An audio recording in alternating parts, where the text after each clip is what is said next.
Welcome to the News Podcast Daily and following are the highlights. Vietnam and Laos have agreed to boost ties in healthcare and information technology. The Luxembourg-funded tourism project is expected to help reduce poverty in the central province of Quảng Nam.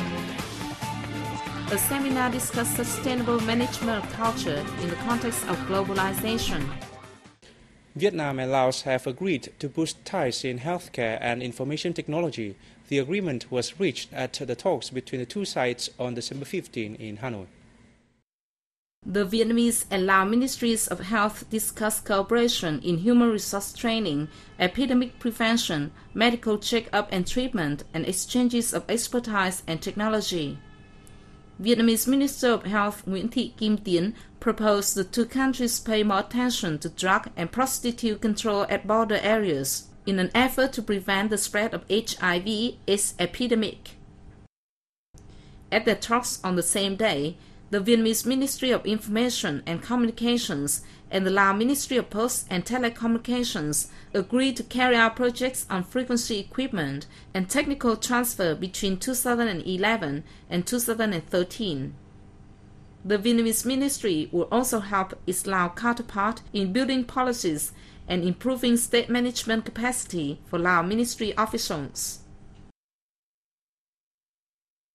Vice General Director of Vietnam News Agency Ngo Ha Thái joined his colleagues from member agencies at the 50th anniversary celebration of the Organization of Asia-Pacific News Agency OANA in Bangkok, Thailand on December 14th. At the event, Thai Foreign Minister Surapong Tovichakchaikul and UNESCO Vice Representative in Bangkok, Asian Clemang, highlighted OANA's development and role in contributing to maintaining peace and mutual understanding in the region. OANA has also played an important role in opposing all forms of racism and neo-colonialism, they said. At roundtable talks following the event, delegates said that OANA has competently performed its role during the progress of regional and world development. It has also overcome emerging challenges due to the shift of development from Europe and America towards Asia, which now represents more than half of the world's trade exchange value and almost 60% of the global economic output. Founded in 1961, OANA has 44 member news agencies in 35 countries. VNA has hosted the OANA Executive Council Conference and its technical session on 3 occasions.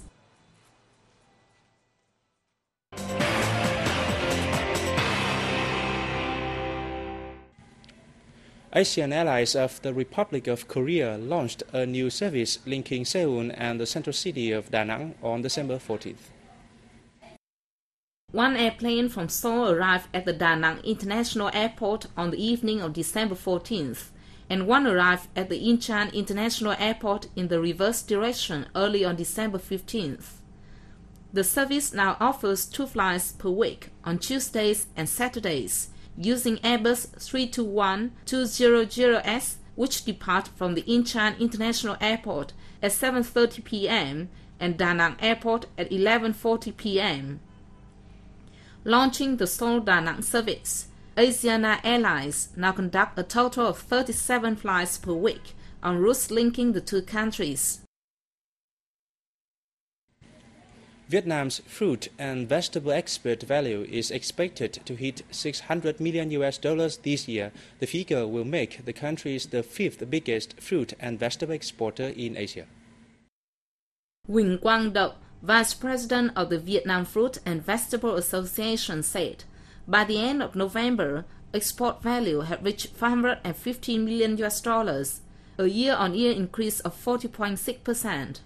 Đậu added, the turnover represented nearly 110% of the yearly target of $470 million. Best-selling fruits include dragon fruit, star apple, mangosteen, longan, and lychee, which are shipped to the EU and Asian countries in large quantities. Japan remains the major consumer of Vietnamese fruit and vegetables. Export to the market rose 21% year-on-year to $51.2 million. However, Doug said Vietnamese fruits and vegetables still face shortcomings in quality, safety, and packaging.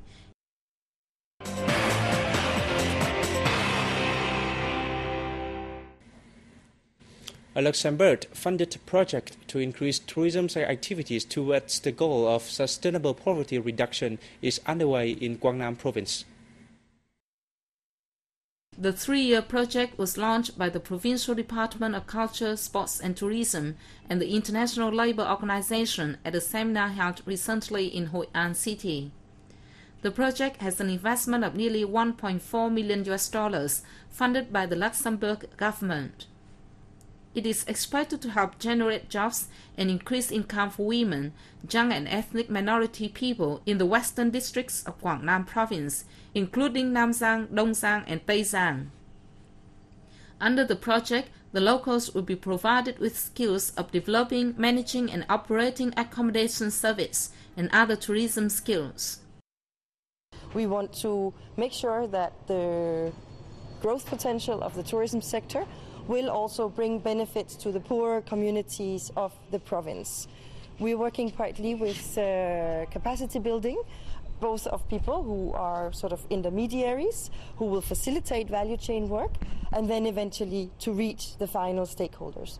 The people we are trying to reach are, of course, mainly poor communities, and we work in some thematic groups, partly on promoting inland tourism flows, that people will visit inland locations, and partly to work with producers in poor communities and villages around the province that can then produce items to be sold to the tourism sector.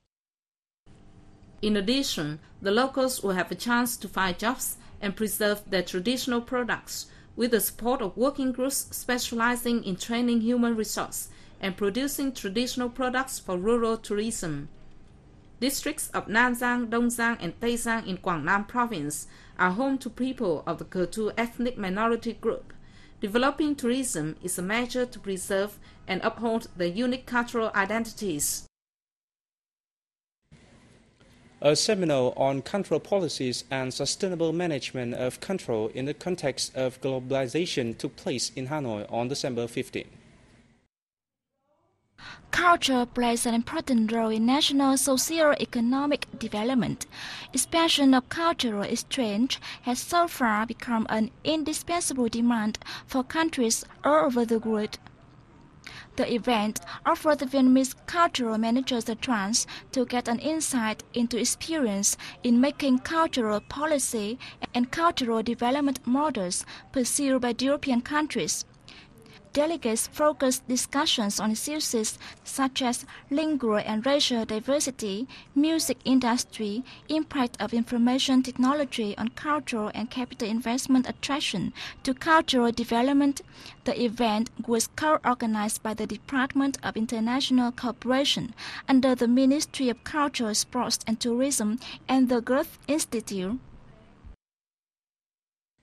Hanoi will set off fireworks at 29 locations for 15 minutes on January 23rd, the first day of the Lunar New Year 2012.